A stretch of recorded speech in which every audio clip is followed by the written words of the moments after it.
Bine v-am găsit, dragii mei din Zodia Gemeni, oriunde v-ați afla. Bine ați venit tuturor pe canalul meu Tarot Flor de Lot, numele meu este Nina și ca de obicei mă bucur să v-am alături la fiecare lectură. Azi vei face o lectură temporală, așa cum v-am obișnuit, o lectură fără limită de timp, o lectură pe care voi să o puteți urmări oricât doriți sau atunci când apare în viața voastră. Desigur, dragilor, nu uitați faptul că voi sunteți constructorii propriei voastre vieți, așa că vă rog din suflet să luați decât acele mesaje care rezonează cu voi, iar restul lăsați-le să zboare în univers, pentru că sigur sunt pentru alte energii, pentru alte persoane care într-o mai mică sau mai mare măsură au legătură cu Zodia Gemeni. Așa că toți cei care aveți Soare, Lună, Venus, ascendentul în Zodia Gemeni, atunci această lectură este de asemenea și pentru voi. Și ca o mică paranteză, așa pentru, să zicem, mica mea plăcere de a anunța pe toți cei care aveți o problemă cu timbrul vocii mele, nu este necesar nici să-mi dați mesaje în care să-mi spuneți, știi, uite, mă dezabonez pentru că nu-mi place vocea ta, că ești așa, și să-mi dați sfaturi gratuite în condițiile în care nu mă cunoașteți, nu știți ce probleme am eu de sănătate, nu știți absolut nimic despre mine decât ceea ce vedeți aici pe canal. Așa că mi se pare, în primul și în primul rând, o lipsă totală de respect, o prejudecată gratuită și nefolositoare pentru nimeni și nu judec pe nimeni, din contră.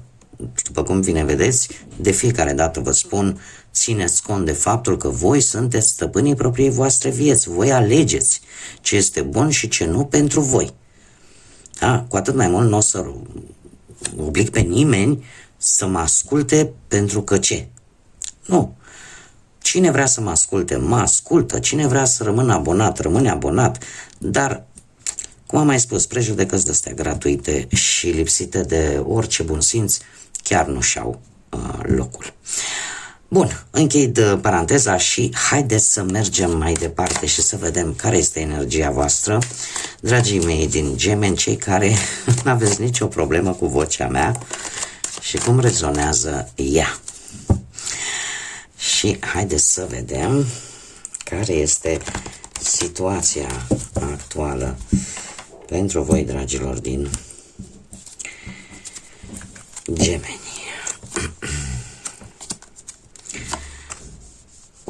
Dragii mei. Of. Ia să vedem despre ce e vorba aici. Dragilor, de curând e posibil ca unii dintre voi chiar să fie avut o reuniune. O reuniune, nu știu, poate cu școala, cu foști colegi de școală, de facultate, de liceu, ceva de genul ăsta. Sau pur și simplu ați depănat, ați avut așa un moment de nostalgie în care v-ați lăsat purtați un pic de trecut. Nu știu, că poate ați privit vechi albume cu fotografii sau filmări vechi. Ceva va cam, cum să spun eu, v-a făcut un pic mai nostalgici. În prezent se pare că înclinația voastră este una foarte spirituală pentru mulți dintre voi, în care, nu știu, ori că faceți anumite ritualuri spirituale sau că mergeți foarte mult în lăcașe de cult, da? Cum ar fi biserici, mănăstiri. Acum fiecare în funcție de ce credință are. Cert este că moralitatea cumva la voi s-a schimbat și conexiunea voastră cu partea asta spirituală, cu partea asta a divinității s-a schimbat. Următoarea perioadă, în schimb, mare grijă. De ce? Pentru că e posibil să aveți niște opinii diferite față de cineva. Asta îmi spune că ori vă dați seama de o anumită situație, ceva vă ajută poate să vedeți cu mai multă claritate o anumită situație și respectiva situație implică mai mult de o persoană. Faptul că voi vedeți mult mai clar un anumit lucru, îl veți și spune, pentru că nu sunteți genul care să tacă. nu este cel mai bun, nu sunteți, ca să zic așa, din punctul ăsta de vedere, nu sunteți genul de energii care să tacă și să nu spună ce au de spus. Tocmai pentru că sunteți guvernați de către Mercur, care este planeta comunicării, nici nu o veți face. Așa că în perioada imediat următoare se pare că veți intra într-un conflict, din cauza opiniilor diferite. Și eu aș spune că trebuie să aveți un pic de grijă. De ce? Pentru că poate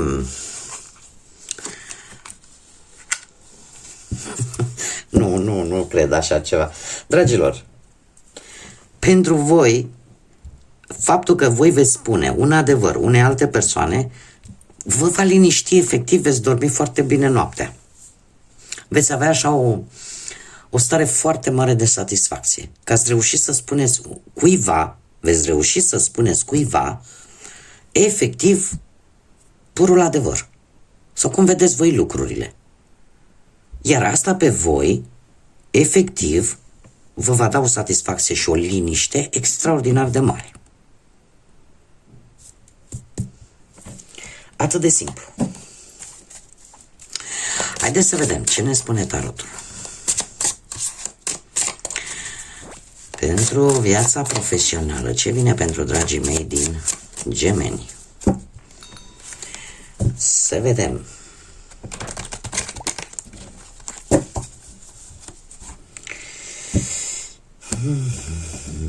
Acest conflict poate să fie pe orice plan al vieții, da? Fie el profesional, material sau chiar sentimental. Dragii mei, dragii mei dragi, cu ceva timp în urmă, pe plan profesional, ceva s-a schimbat foarte, foarte, cum să spun eu, definitiv. Cumva, cu ceva timp în urmă ați avut niște rezultate bune în ceea ce privește munca. Unii dintre voi poate chiar ați efectuat o călătorie, poate chiar în străinătate, pentru a obține un loc de muncă. Cert este că ați avut o închidere de capitol din punctul ăsta de vedere profesional. Sau poate unii dintre voi ați obținut un contract în străinătate, da? Sau a trebuit să vă mutați. Cert este că a fost un rezultat destul de favorabil pentru voi. În prezent lucrurile merg, se pare că destul de bine cu acest 2 de cupe, care îmi spune că ești apreciat, valorat acolo unde lucrezi și dacă nu ai încă un job, se pare că vei găsi unul destul de benefic pentru voi. În perioada imediat următoare, Marele Preot vine cu foarte multă înțelepciune. Se pare că vor apărea pentru unii dintre voi anumite negocieri care vor depinde într-un fel sau altul și de alte persoane sau de munca în comun. Doar că aici apare, mai ales că avem Marele Preot, apare o înclinare foarte mare către ce ține de divinitate, de, cum să zic eu, de acea credință, da? Spirituală pe care unii dintre voi o au. De asemenea, nu știu dacă Zodia Taur vă spune ceva, dar mie mi-apare aici un sfătuitor, o persoană înțeleaptă, o persoană care îți va da un sfat bun în ceea ce privește viața ta profesională, da? Te va ghida, te va ajuta. Poate să fie și un șef, da? Sau poate să fie un coleg, de ce nu? Haideți să vedem pe partea asta cu banii. Pe partea cu banii,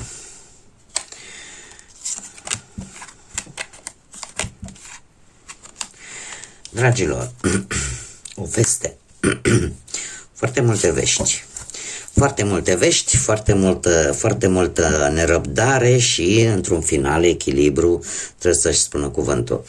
Ați avut o veste tare bună cu ceva timp în urmă, în care dacă ai avut ceva probleme financiare, se pare că a apărut, nu știu, ori vreun împrumut, ori ți-a mai pus ceva bănuți la salariu sau vreun câștig neașteptat care te-a echilibrat. Da? În prezent, acest paj de spade îmi vorbește de multă nerăbdare și se pare că ați cam cheltuit. Ați făcut niște cheltuieli care nu trebuiau și Acum plătiți factura, ca să zic așa. Ți se cere foarte mult echilibru în perioada imediat următoare. Nu știu dacă zodia Săgetător, am mai spus, parcă, dacă n-am spus, o spun acum, are ceva de a face cu, pentru unii dintre voi, cu o anumită situație financiară. Cert este că în perioada imediat următoare va trebui să fiți cât mai moderați posibil. Finanțele se vor echilibra, deci nu este, cum să zic eu, nu este ceva de netrecut. Ați cheltuit voi pe ceva, nu știu. Eu aș zice că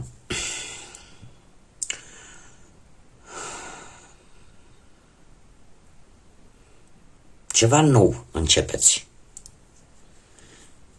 Nu știu, ori vreo nouă afacere pentru unii dintre voi care vă va aduce un echilibru la nivel financiar. Da? Deci lucrurile se vor echilibra. Haideți să vedem. Pe plan relațional, cei care sunteți într-o relație, foarte interesant, dragii mei. Cei care sunteți într-o relație sau poate care considerați că sunteți încă într-o relație, este foarte interesant acest lucru. De ce? Pentru că aici avem o contradicție, avem două lucruri care sunt într-o totală antiteză. De ce? Aici mi apare un 3 de spade, care îmi spune că într-un trecut nu foarte îndepărtat ați avut parte de o trădare. Ați avut parte de discuții, de secrete, de neînțelegeri. Cineva v-a decepționat foarte mult. Probabil, bănuiesc, nu? Vorbim de relații, vorbim de sentimente. Nu știu, unii că poate chiar s-au gândit la divorț, alții s-au gândit la o separare. Cert este că aici a existat o durere emoțională foarte profundă, care, paradoxal, pe voi v-a făcut mai puternici. Mai puternici de ce? Pentru că în acest moment voi sunteți dispuși să vă riscați și să o luați de la capăt. Acum, este foarte interesant că, ținând cont că această filă de aici este pentru cei care sunteți într-o relație, tind să cred că voi sunteți dispuși să riscați, să mai încercați odată, să o luați încă o dată de la început, dar cu aceeași persoană. Unii dintre voi cu aceeași persoană. De ce spun acest lucru? Pentru că acest cavaler de spade, care foarte bine vă poate reprezenta pe voi, dar poate reprezenta și o altă zodie de aer, cum ar fi Balanța sau Vărsătorul. Acest cavaler de spade mie îmi spune că apare o nouă reîmpăcare pentru cei care ați fost distanțați. Așa că, chiar dacă voi ați fost răniți, nu știu, ori a avut loc, poate, dacă există într-adevăr, poate au existat sentimente adevărate. Și atunci relația a avut șanse să se salveze, dacă a existat adevăr și dacă au existat aceste sentimente adevărate. De ce spun acest lucru? Pentru că nebunul îmi vorbește de un nou compromis, de un nou început, în care, aici trebuie să fac o precizare. Voi sunteți atrași foarte mult la nivel pasional de respectiva persoană. E ca și cum ai zice, nu, domnule, nu pot să-i rezist. Are ceva. Deci chimia, nu știu sentimentele cât sunt, dar chimia dintre voi este una foarte puternică. Și asta vă face să o luați de la capăt din nou și să mai faceți un compromis. Și cum am mai spus, e cu cineva care, paradoxal, cred că v-a și rănit. Da? Acest cavaler de spade mie asta îmi spune. Da? Pentru că apare o nouă reîmpăcare pentru cei care sunteți distanțați poate în acest moment. Haideți să vedem cei care sunteți singuri. Cei care sunteți singuri din urma poate a văduviei, în urma poate a unui divorț, a unei separări, sau poate a simplului fapt că nu ați reușit voi să vă găsiți jumătatea. Dragilor, ați avut o perioadă cu acest 4 de monede în care nu prea ați găsit așa, nu prea ați ieșit de fapt, ați fost poate mai mult atenți pe voi, pe necesitățile voastre și nu v-ați făcut timp poate să ieșiți. pentru a găsi pe cineva. Totuși, va atrage atenția cineva dintr-o zodie de, cred că acum recent, sau chiar în acest moment, va atras atenția, sau va atrage atenția cineva dintr-o zodie de foc, sau care are legătură cumva cu zodiile de foc. Nu e obligatoriu, eu îmi fac datoria să vă spun. Poate să fie berbec, leu sau săgetător. Ei, acest personaj este un personaj care îi place lumina reflectoarelor. E posibil să o fi întâlnit această persoană prin intermediul internetului sau poate la un eveniment public și care a ieșit în evidență. E posibil poate chiar și la locul de muncă să fie apărut acest personaj care sunt șanse mari să devină o relație amoroasă sau poate chiar eu zice că mai întâi o prietenie valoroasă și pe urmă se poate transforma într-o relație amoroasă. Cert este că vă va scoate din zona voastră de confort, din starea asta de nu ies, că eu sunt bine așa cum sunt. O să vă scoată din această stare. Și de ce spun acest lucru? Pentru că este o persoană care este exact ceea ce voi căutați. Este o persoană care este exact ceea ce voi căutați. Bun, haideți să vedem. Ce ar mai fi de spus? Este o persoană care trăiește foarte mult prezentul. Așa, ca o mică informație. Haideți să vedem care este mesajul pentru voi, dragilor, din acest oracol al cristalelor. Mesajul pentru dragii mei din Gemeni. Și avem opalul. Opalul care ne spune în felul următor. Permiteți... Stați așa un pic, că nu vreau să zic chiar vreo tâmpenie. Trebuie să-ți permiți să strălucești și opalul se pare că te va ajuta să te arăți mai puternică, mai curajoasă, mai puternic, mai curajos și în felul ăsta să te exprimi și să-ți arăți partea ta cea mai extravagantă întregii lumi. Este de fapt un mesaj în care ești îndemnat, sunteți îndemnați, dragilor,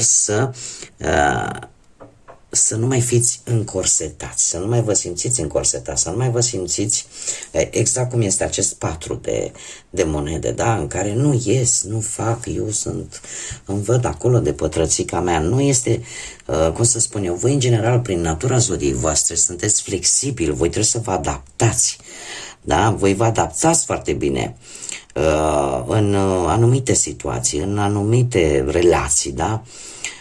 De obicei nu prea puteți voi să vă legați așa prea multă vreme neapărat de un singur loc. Și tocmai de aceea, probabil că ați avut o perioadă destul de neagră în care, cum să zic eu, în care v-ați închis un pic în voi.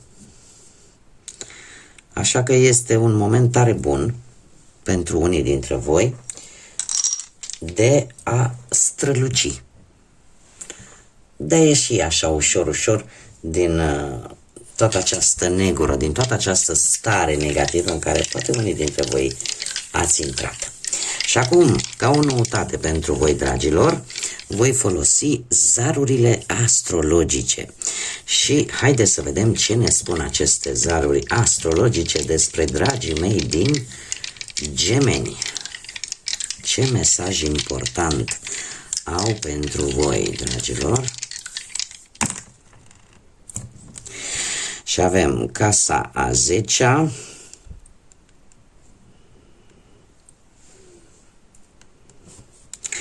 avem zodia Taur și îl avem pe Uranus. Hei, casa 10-a, casa 10-a vorbește de carieră, de cele mai mari reușite ale voastre și de în general de viața voastră profesională sau mai bine zis, cum te percep ceilalți din punctul ăsta de vedere sau cam care sunt șansele voastre de a avansa și de a obține ceea ce voi vă doriți. Faptul că îl avem pe Uranus, care ne vorbește de, cum să spun eu, de a te libera de anumite restricții în ceea ce privește viața ta profesională. Cumva sunteți dispuși să renunțați poate la un anumit job care voi considerați că nu vă mai mulțumește, că nu mai corespunde cu ceea ce vreți voi, cu ceea ce vă interesează pe voi. Totuși avem și Zodia Taur care te coboară un pic cu picioarele pe pământ și te aduce la realitatea asta terenală. De ce? Pentru că vine cu o ușoară greutate în a te desprinde de lucruri, de anumite lucruri care pentru tine au însemnat ceva. Și eu trebuie să vă spun că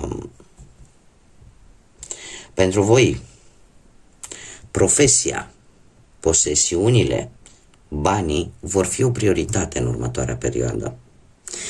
Vor fi o prioritate și eu aș spune că cu răbdarea se trece marea. În ceea ce privește viața voastră profesională, lucrurile se vor desfășura pe o lungă perioadă de timp alături de Uranus. Da? Nu este...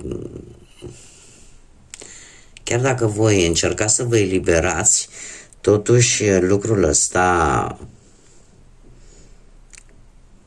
e un pic împiedicat de realitatea care vă înconjoară.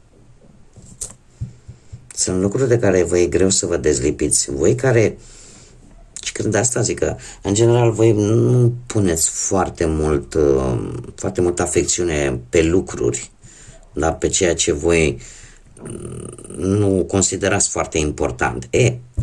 De data aceasta există ceva care vă aduce mereu cu picioarele pe pământ. Da? Există ceva aici care vă face totuși să nu renunțați la un anumit job sau la un anumit loc. Dar